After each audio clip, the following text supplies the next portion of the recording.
छत्तीसगढ़ राज्य के राजनांदगांव जिले के डोंगरगढ़ में स्थित है मां बम्लेश्वरी का भव्य मंदिर। छत्तीसगढ़ राज्य की सबसे ऊंची चोटी पर विराजमान डोंगरगढ़ की मां बम्लेश्वरी मंदिर का इतिहास काफ़ी पुराना है। वैसे तो साल भर यह भक्तों का रेला लगा रहता है। मां बम्लेश्वरी के दरबार से निकट का रेलवे स्टेशन डोंगरगढ़ है। यह छत्तीसगढ़ की राजधानी रायपुर से लगभग 106 किलोमीटर है। यह नागपुर, रायपुर, बिलासपुर, दुर्ग, राजनांदगांव आदि शहरों से रेल मार्ग से जुड़ा हुआ है। इसके अलावा रायपुर से डोंगरगढ़ सड़क मार्ग से भी पहुंचा जा सकता है।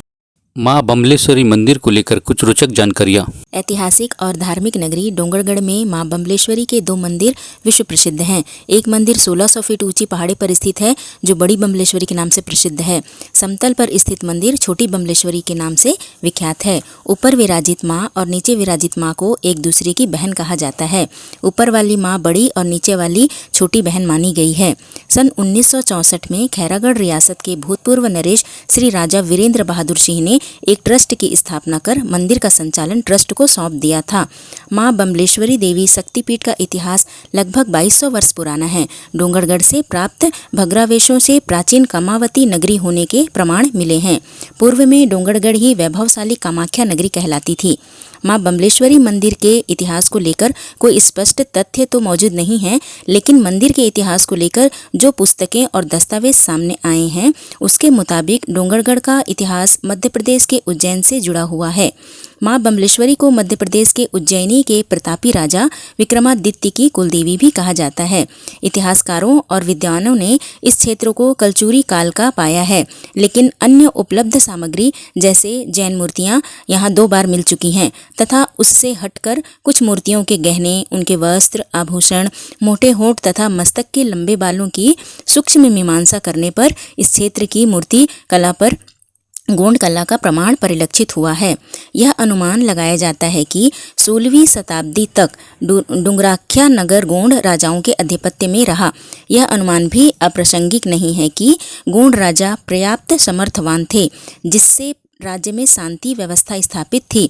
आज भी पहाड़ी में किले के बने हुए अवशेष बाकी हैं। इसी वजह से इस स्थान का नाम डोंगरगढ़ रखा गया और मां बम्लेश्वरी का मंदिर चोटी पर स्थापित किया गया। इतिहास और धार्मिक स्थली डोंगरगढ़ में कुल 1100 सीढ़ियां चढ़ने के बाद मां के दर्शन होते हैं। यात्रियों की सुविधा के लिए रोपवे का निर्माण किया गया है। रोपवे सोमवार से शनिवार तक सुबह 8 से दोपहर 2 और फिर अपराह्न 3 से शाम 6:45 तक चालू रहता है। रविवार को सुबह 7 बजे से रात के 7 बजे तक चालू रहता है। नवरात्रि के मौके पर 24 घंटे रोपवे की सुविधा रहती है। मंदिर के नीचे क्षीर पानी जलाशय है जहाँ यात्रियों के लिए बोटिंग की व्यवस्था भी है। डोंगरगढ़ में मां बम्लेश्वरी के 2 मंदिरों के अलावा बजरंगबली मंदिर, नागबासुकी मंदिर, शीतला मंदिर, दादी मां मंदिर भी हैं। मुंबई हावड़ा मार्ग पर राजनांदगांव से डोंगरगढ़ जाते समय राजनांदगांव में मां पाताल भैरवी 10 महाविद्या पीठ मंदिर है जो अपनी भव्यता के चलते दर्शनीय है। जानकार बताते हैं कि विश्व के सबसे बड़े शिवलिंग के आकार के मंदिर में मां पाताल भैरवी विराजित हैं। 3 मंजिला इस मंदिर में पाताल में मां पाताल भैरवी, प्रथम तल में 10 महाविद्यापीठ और ऊपरी तल पर भगवान शंकर का मंदिर है। मंदिर का पट सुबह 4 बजे से दोपहर 1 बजे तक और फिर दोपहर 2 बजे से रात 10 बजे तक खुला रहता है।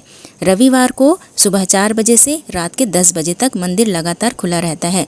नवरात्रि के मौके पर मंदिर का पट 24 घंटे खुला रहता है। नवरात्रि के समय तो मीलों पैदल चलकर मां के दरबार में श्रद्धालु पहुंचते हैं। प्रदेश के प्रायः सभी क्षेत्र से लोग नवरात्रि शुरू होते ही पैदल डोंगरगढ़ की यात्रा करते हैं। छत्तीसगढ़ के डोंगरगढ़ के इतिहास में कामकदला और माधवानल की प्रेम कहानी बेहद लोकप्रिय है। लगभग 2500 वर्ष पूर्व कामाख्या नगरी में राजा वीरसेन का शासन था। वे निसंतान थे। संतान की कामना के लिए उन्होंने भगवती दुर्गा और शिव जी की उपासना की। इसके फलस्वरूप उन्हें 1 साल के अंदर पुत्र रत्न की प्राप्ति हुई। वीरसेन ने पुत्र का नाम मदन सेन रखा। मां भगवती और भगवान शिव के प्रति आभार व्यक्त करने के लिए राजा ने मां बम्लेश्वरी का मंदिर बनवाया।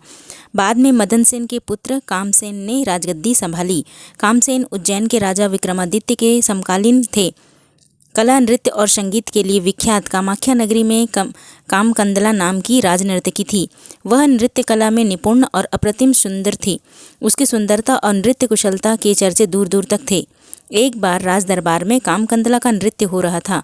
उसी समय माधवानल नाम का एक संगीतज्ञ राज दरबार के समीप से गुजरा और संगीत में खो गया। संगीत प्रेमी होने के कारण माधवानल ने दरबार में प्रवेश करना चाहा, लेकिन दरबारी ने उन्हें अंदर आने नहीं दिया। माधवानल बाहर ही बैठकर तबले और घुंघरू का आनंद लेने लगे। माधवानल को लगा कि तबला वादक का बायां अंगूठा नकली है और नर्तकी के पैरों में बंधे घुंघरू के एक घुंघरू में कंकड़ नहीं है। उसके ताल में अशुद्धि आ रही है। वह बोल पड़ा, मैं व्यर्थ में यहाँ चला आया। यहाँ के राज दरबार में ऐसा एक भी संगीतज्ञ नहीं है जिसे ताल की पहचान हो और अशुद्धियों को पकड़ सके। द्वारपाल ने उस अजनबी से अपने राजा और राज दरबार के बारे में ऐसा सुना तो उसे तत्काल रोका। वह तुरंत राज दरबार में गया और राजा को सारी बात बताई। तभी राजा ने उसे एक आज्ञा दी। राजा की आज्ञा पाकर द्वारपाल उन्हें सादर राज दरबार में ले गया। उनके कथन की पुष्टि होने पर उन्हें संगीत का मौका दिया गया। उनकी संगीत में कामकंदला नृत्य करने लगी। ऐसा लग रहा था मानो राग रागनियों का अद्भुत संगम हो रहा हो। तभी अचानक एक शरारती भौरा कामकंदला के वक्ष पर आकर बैठ गया। थोड़े समय के लिए कामकंदला का ध्यान बटा जरूर, मगर नृत्य चतुर्य से उसने भौरे को उड़ा दिया। इस क्रिया को कोई नहीं देख पाया, मगर माधवानल देख रहा था। इस घटना ने मानो माधवानल को कामकंदला का दीवाना बना दिया। दोनों में प्रेम हो गया और राजकुमार मदनादित्य को बिल्कुल अच्छा नहीं लगा। एक बार माधवानल का संगीत में कामकंदला नृत्य कर रही थी। बहुत अच्छी प्रस्तुति के बाद राजा ने प्रसन्न होकर माधवानल को पुरस्कार दिया, लेकिन राजा के द्वारा दिया गया पुरस्कार उन्होंने राज नर्तकी को दे दिया। इससे राजा कुपित हो गए। राजा ने उन्हें तत्काल राज्य की सीमा से बाहर जाने का आदेश दे दिया, लेकिन माधवानल राज्य से बाहर न जाकर डोंगरगढ़ की पहाड़ियों की गुफा में छिप गया। कामकंदला अपनी सहेली माधवी के साथ छिपकर माधवानल से मिलने जाया करती थी। दूसरी तरफ राजा कामसेन का पुत्र मदनादित्य पिता के स्वभाव के विपरीत नास्तिक व अय्यास प्रकृति का था। वह कामकंदला को मन ही मन चाहता था और उसे पाना चाहता था। मदनादित्य के डर से कामकंदला उससे प्रेम का नाटक करने लगी। एक दिन माधवानल रात्रि में कामकंदला से मिलने उसके घर पर था कि उसी वक्त मदनादित्य अपने सिपाहियों के साथ कामकंदला से मिलने चला गया। यह देख माधवानल पीछे के रास्ते से गुफा की ओर निकल गया। घर के अंदर आवाजें आने की बात पूछने पर कामकंदला ने दीवारों से अकेले में बात करने की बात की। इससे मदनादित्य संतुष्ट नहीं हुआ और अपने सिपाहियों से घर पर नजर रखने को कहकर महल की ओर चला गया। एक रात्रि पहाड़ियों से वीणा की आवाज़ सुन वह कामकंदला को पहाड़ी की तरफ जाते देख मदनादित्य रास्ते में बैठकर उसकी प्रतीक्षा करने लगा, परंतु कामकंदला अपने दूसरे रास्ते से अपने घर लौट गई।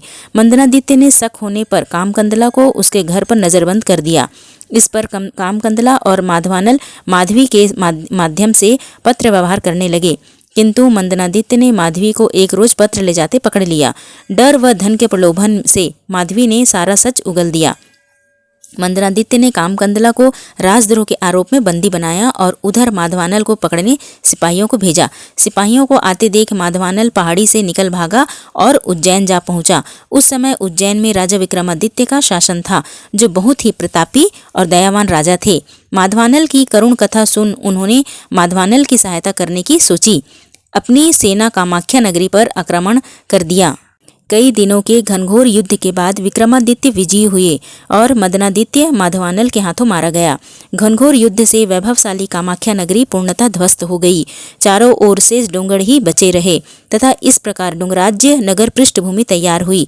युद्ध के पश्चात विक्रमादित्य द्वारा कामकंदला एवं माधवानल की प्रेम परीक्षा लेने हेतु जब यह मिथ्या फैलाई गई कि युद्ध में माधवानल वीरगति को प्राप्त हुआ, तो कामकंदला ने ताल में कूदकर प्राणोत्सर्ग कर दिया। वह तालाब आज भी कामकंदला के नाम से विख्यात है। उधर कामकंदला के आत्मोत्सर्ग से माधवानल ने भी अपने प्राण त्याग दिए। अपना प्रयोजन सिद्ध होते ना देख राजा विक्रमादित्य ने माँ बम्बलेश्वरी देवी की आराधना की और अंततः प्राणोत्सर्ग करने को तत्पर हो गए। तब देवी ने प्रकट होकर अपने भक्त को आत्मघात से रोका। तत्पश्चात विक्रमादित्य ने माधवानल कामकंदला के जीवन के साथ यह वरदान भी मांगा कि माँ बंगलामुखी अपने जागृत रूप में पहाड़ी में प्रतिष्ठित हों। तब से माँ बंगलामुखी अपभ्रंश बम्बलेश्वरी देवी साक्षात महाकाली के रूप में डोंगरगढ़ में प्रतिष्ठित हैं। यहाँ ऊंची चोटी पर विराजित बंगलामुखी मां बम्बलेश्वरी देवी का मंदिर छत्तीसगढ़ ही नहीं देश विदेश भर के श्रद्धालुओं के लिए आस्था का केंद्र बना हुआ है। 1000 से ज़्यादा सीढ़ियाँ चढ़कर हर दिन मां का दर्शन के लिए देश विदेश के कोने कोने से श्रद्धालु यहाँ आते हैं और अपनी मनोकामना करते हैं और लोगों की मनोकामना पूर्ण होती है। इसलिए मां बम्बलेश्वरी पर लोगों की आस्था है। निःशुल्क डोंगरगढ़ यात्रा के लिए रायपुर से डोंगरगढ़ जाने के लिए पंजीयन कराने पर टिकट निःशुल्क मिलेगा। प्रतिदिन 9 दिन तक यात्रा जारी रहेगी। रास्ते में भोजन व्यवस्था फ्री रहेगा। पंजीयन के आधार पर पहले आओ पहले पाओ के आधार पर श्रद्धालुओं को यात्रा पर ले जाया जाएगा।